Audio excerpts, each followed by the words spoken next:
প্রতিদিন আমাদের চারপাশে ঘটছে অসংখ্য ঘটনা। এর মধ্যে আলোচনায় আসে হাতে গোনা কিছু। তবে সময় ও পরিস্থিতির পরিপ্রেক্ষিতে গুরুত্বপূর্ণ হয়ে ওঠে কিছু বিষয়। এগুলো জানা না থাকলে অনেক ক্ষেত্রেই পিছিয়ে পড়তে হয়। এ কারণে বিশ্বের বিভিন্ন প্রান্তে ঘটে যাওয়া নানা ঘটনা থেকে সংক্ষেপে গুরুত্বপূর্ণ কিছু সংবাদ থাকছে বাংলা ভিউর দর্শকদের জন্য।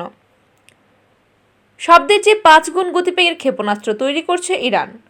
শব্দের গতির চেয়ে 5 গুণ অধিক গতিবেগ সম্পন্ন ব্যালিস্টিক ক্ষেপণাস্ত্র প্রস্তুত করছে ইরান। বাতাসে শব্দের গতিবেগ প্রতি সেকেন্ডে 343 মিটার। সেই হিসেবে ইরানের নতুন ক্ষেপণাস্ত্রটি প্রতি সেকেন্ডে 1715 মিটার পথ পাড়ি দিতে সক্ষম। বিশ্বে করোনার মৃত্যু ও শনাক্ত কমেছে। করোনা ভাইরাসে আক্রান্ত হয়ে গত 24 ঘন্টায় বিশ্বে 745 জনের মৃত্যু হয়েছে। নতুন করে এ ভাইরাসে আক্রান্ত হয়েছেন 2,74,073 জন। এছাড়া একদিনে সুস্থ হয়েছেন 3,43,186 জন। ইমরান খানকে দেখতে যুক্তরাজ্য থেকে 2 ছেলে লাহোরে। ইমরান খানকে দেখতে তার 2 ছেলে কাশিম ও সুলেমান খান লাহোরে এসেছেন। মা জেমিমা গোল্ডস্মিথের সঙ্গে তারা যুক্তরাজ্যে বসবাস করেন।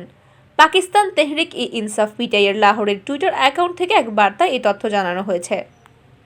দেউলিয়া হওয়ার ঝুঁকিতে বিশ্বের 54 দেশ। বিশ্বের 50টিরও বেশি উন্নয়নশীল দেশ ঋণখেলাপির ঝুঁকিতে আছে বলে জানিয়েছে জাতিসংঘের উন্নয়ন কর্মসূচি সংস্থার প্রধান আচিম স্টেইনার।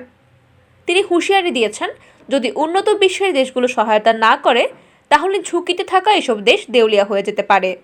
বৃহস্পতিবার মিশরে COP27 জলবায়ু সম্মেলনে এসব তথ্য জানান আচিম।